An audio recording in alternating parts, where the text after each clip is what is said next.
সকলকে আমার রসায়নের ইউটিউব চ্যানেলে স্বাগত। আজ পরমাণুর গঠনের সেকেন্ড পার্টে আমি কিছু নীতি এবং সূত্র সম্পর্কে আলোচনা করব, যেগুলো পরবর্তী ক্ষেত্রে ইলেকট্রন বিন্যাসে সাহায্য করবে। আমি প্রথমেই আসি আফবাউ নীতিতে। আমি পূর্বের পাঠে আলোচনা করেছিলাম কক্ষের মধ্যে থাকে উপকক্ষ এবং উপকক্ষের মধ্যে থাকে কক্ষক। উল্লেখ করেছিলাম মুখ্য কোয়ান্টাম সংখ্যার মান যত বৃদ্ধি পায় কক্ষপথের শক্তিও তত বৃদ্ধি পায়, এবং ইলেকট্রনগুলো প্রথমে নিম্ন শক্তির কক্ষে আসে, তারপরে উচ্চ শক্তির কক্ষে যায়। এখন প্রশ্ন হলো এই, যদি কোনো নির্দিষ্ট কক্ষের একাধিক উপকক্ষ থাকে তাহলে ইলেকট্রন প্রথমে কোন উপকক্ষে আসবে? তার জন্যই আমাদের জানতে হবে আফবাউ নীতি। আমরা উপকক্ষের শক্তি বের করব N+L নিয়ম দ্বারা। উপকক্ষগুলোর মধ্যে N এবং L এর মান থাকে। এই N আর L এর মানকে যোগ করে যে উপকক্ষের ক্ষেত্রে N+L এর মান কম পাবো সেই উপকক্ষের শক্তি কম হবে। যদি দেখা যায় একাধিক উপকক্ষের N+L এর মান সমান, তাহলে যে উপকক্ষের N এর মান কম হবে সেই উপকক্ষের শক্তিও কম হবে। আমি এখানে A এবং B আকারে উল্লেখ করেছি। এবার উপকক্ষগুলোর শক্তি কি করে বের করছি দেখে নিই। 1 নম্বর কক্ষের একটি উপকক্ষ থাকে এবং তার নাম 1s। এই 1s এর ক্ষেত্রে n এর মান 1, আর যেহেতু s তাই l = 0, আমি যোগ করে পেলাম 1। 2 নম্বর কক্ষের জানি দুটো উপকক্ষ 2s এবং 2p। 2s এর ক্ষেত্রে 2 + 0 = 2, এবং 2p এর ক্ষেত্রে 2 + 1 = 3। একই রকম ভাবে 3 নম্বর কক্ষের তিনটি উপকক্ষ 3s, 3p, 3d, এদের ক্ষেত্রেও N+L এর মান বের করলাম। 4 নম্বর কক্ষের 4টি উপকক্ষ থাকে, কিন্তু শুধুমাত্র 4s এর N+L এর মান বের করেছি, কারণ 4p, 4d, 4f একাদশ শ্রেণীর ইলেকট্রন বিন্যাসের ক্ষেত্রে প্রয়োজন নেই। এখন এই উপকক্ষগুলোর N+L এর মান বের করে দেখলাম সব থেকে কম সংখ্যা 1, তারপরে 2, তারপরে আছে 3, 4 এবং 5। আমি পূর্বেই উল্লেখ করলাম যার ক্ষেত্রে N+L এর মান কম সেই উপকক্ষের শক্তি কম। তাহলে সব থেকে কম মান পাচ্ছি 1s এর, তাই 1s এর শক্তি কম। তারপরে 2s, এরপরে 2p এবং 3s উভয় ক্ষেত্রে N+L এর মান সমান 3।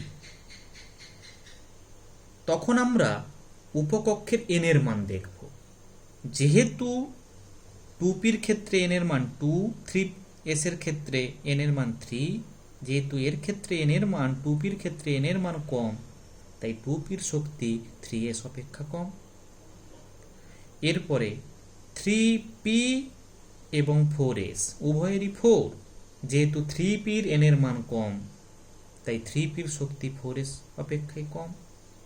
এবং পরে এলো 3d। তাহলে আমি একটি অর্ডার পেলাম এবং শক্তির নিম্ন থেকে উচ্চ অনুযায়ী আমি উপকক্ষগুলোকে সাজিয়ে নিয়েছি। 1s, 2s, 2p, 3s, 3p, 4s এবং 3d। এখন ইলেকট্রন এই উপকক্ষগুলোতে এসে কত সংখ্যক সর্বাধিক থাকতে পারবে তার জন্য আমাদের জানতে হবে পাউলির অপবর্জন নীতি। পাউলির অপবর্জন নীতি অনুযায়ী একটি পরমাণুর যে কোনো দুটি ইলেকট্রনের 4টি কোয়ান্টাম সংখ্যার মান কখনোই একই হতে পারে না। অর্থাৎ n, l, m, s এই 4টি কোয়ান্টাম সংখ্যার মধ্যে 3টি এক হলেও একটি কোয়ান্টাম সংখ্যাকে আলাদা হতেই হবে। পাউলির অপবর্জন নীতির অনুসিদ্ধান্ত হল কোনো কক্ষকে অর্থাৎ কোনো অরবিটালে দুটির বেশি ইলেকট্রন থাকতে পারে না। এই অনুসিদ্ধান্তকে প্রমাণ করব। আমি ধরে নিয়েছি 1s উপকক্ষ, তাতে একটি একটি করে ইলেকট্রন রাখব। আমি প্রথমে এ ইলেকট্রনকে রাখলাম। এ ইলেকট্রনের ক্ষেত্রে n, l, m, s এর মান বসাবো। যেহেতু ইলেকট্রনটি 1s এ আছে অর্থাৎ n এর মান 1, যেহেতু s তাই l0 হলে m0, s এর দুটো মানের মধ্যে আমি ধরেছি +12। এবার বি ইলেকট্রনকে রাখলাম, অপর একটি ইলেকট্রন, তার ক্ষেত্রেও n, l, m 1 0 0, কারণ 1 নম্বর 1s অর্থাৎ কক্ষ হচ্ছে 1, যেহেতু s l0 হলে m0। s এর মান, যেহেতু পাউলির অপবর্জন নীতিকে মান্যতা দিতে হবে তাই একটি কোয়ান্টাম সংখ্যাকে আলাদা করতে হবে, তাই ঘূর্ণন কোয়ান্টাম সংখ্যাকে আলাদা করলাম, অর্থাৎ s এর মান করলাম -12।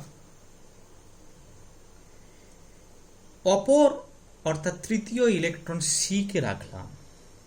এর ক্ষেত্রেও n এর মান 1, যেহেতু 1s এই আসছে l0 m0, s এর মান হয় +12 না হয় -12।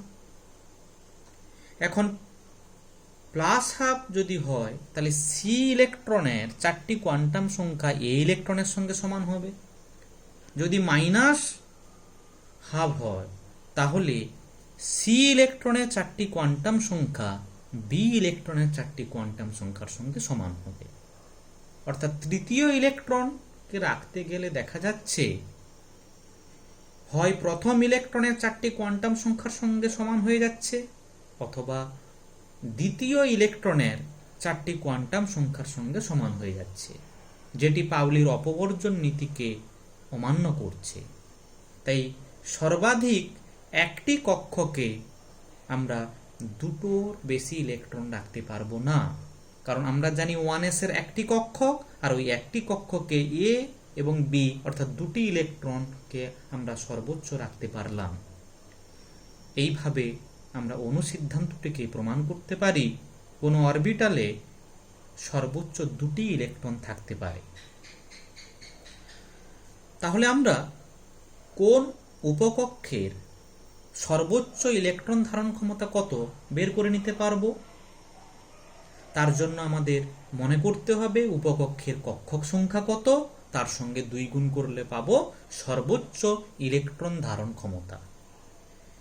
আমি এখানে উল্লেখ করেছি ns, অর্থাৎ যে কোনো s উপকক্ষ, সে 1s হতে পারে, 2s হতে পারে, 3s হতে পারে, np, nd এবং nf। s এর ক্ষেত্রে কক্ষক সংখ্যা 1টি, পির ক্ষেত্রে কক্ষক সংখ্যা 3টি, ডির ক্ষেত্রে কক্ষক সংখ্যা 5টি, এফ এর ক্ষেত্রে 7টি। আমি পূর্বের পাঠেই উল্লেখ করেছি। তাহলে এই কক্ষক সংখ্যার সঙ্গে 2 গুণ করলে পাবো সর্বোচ্চ ইলেকট্রন সংখ্যা।